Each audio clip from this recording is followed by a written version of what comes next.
پچھلے اسباق میں آپ یہ پڑھ چکے تھے کہ یوسف علیہ السلام نے کس طرح ہیلا کیا اپنے بھائی بنیامین کو اپنے پاس رکھنے کے لیے، اور پھر وہ جو پیالہ تھا سکایا جس کو کہا جاتا پیمانہ کے طور پہ جو استعمال ہو رہا تھا اس کو اپنے پاس رکھا۔ اب بات یہ ہے جب وہ نا امید ہو گئے تو نا امیدی یہ ہے کہ یہاں تو یہ ہے کہ اس بات سے نا امید ہو گئے کہ ابھی بنیامین ہمارے ساتھ واپس کنار نہیں جائے گا، یا اس بات سے ہو گئے تھے کہ بادشاہ اس کو چھوڑے گا نہیں۔ تو پھر انہوں نے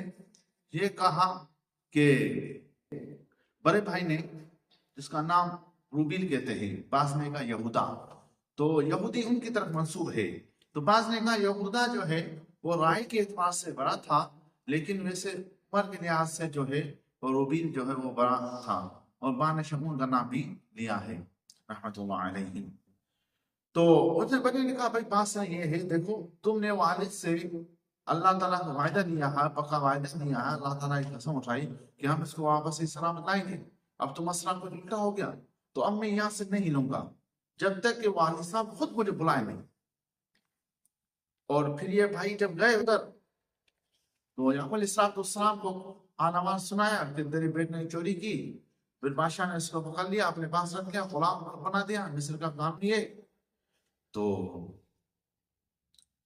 پھر کہا کہ یعقوب علیہ السلام مایوس ہو گئے، پھر انہوں نے اپنے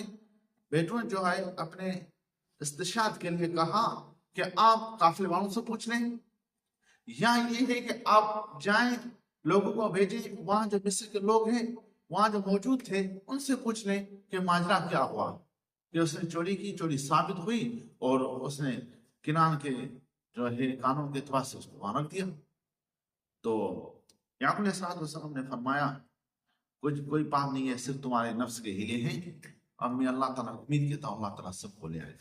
اصل میں یہ ہے کہ یعقوب علیہ السلام کو یہ بات ذہن تھی کہ یوسف علیہ السلام نے خواب دیکھا، اس کی تعبیر تو ہونی تھی،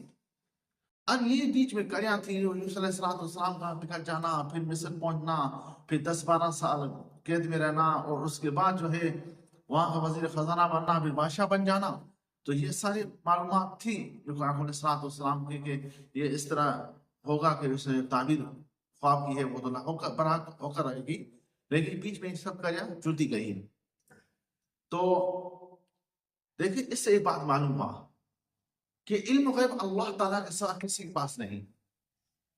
جس آدمی کا یہ عقیدہ ہو کہ اللہ رب العزت کے علاوہ کوئی اور بھی علم غیب جانتا ہے، یعنی آپ علیہ السلام جانتے ہیں، حضرت علی رضی اللہ تعالیٰ جانتے ہیں، یا کوئی اور پیر فقیر جانتا ہے، کوئی ولی جانتا ہے، تو وہ آدمی کافر ہے،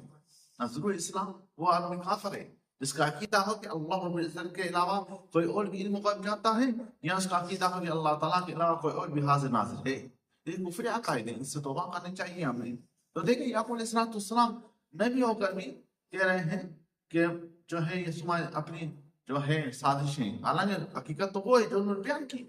لیکن یعقوب علیہ السلام کو علم نہیں، نبی ہو کر ان کو علم نہیں ہے۔ اللہ تعالیٰ آپ کو توفیق